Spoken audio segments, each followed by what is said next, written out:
may question yung subscriber natin na kung kailangan daw pa magbayad ng motion for reconsideration sa isang labor case. Well, nag-comment siya doon sa ating video na ano ang motion for reconsideration at kailan ito pinafile sa NLRC sa labor. Well, walang bayad ang motion for reconsideration kapag final sa NLRC. Hindi kasi singilin, libre yan.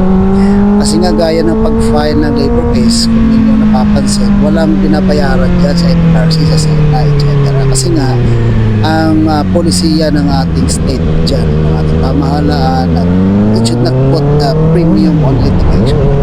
Lalo na dito sa labor kasi nga mga ordinaryong magagawa ang kadalasan ng labo dyan.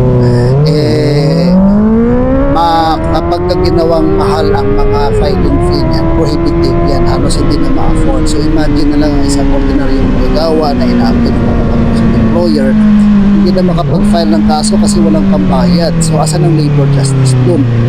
No? So yun ang rational behind it. Pero kung meron kayong usapan sa mga abogado na sila ang gagawa pag ng mga papel, sila ang tatanggap ng kaso, professional fee, hiwala yan.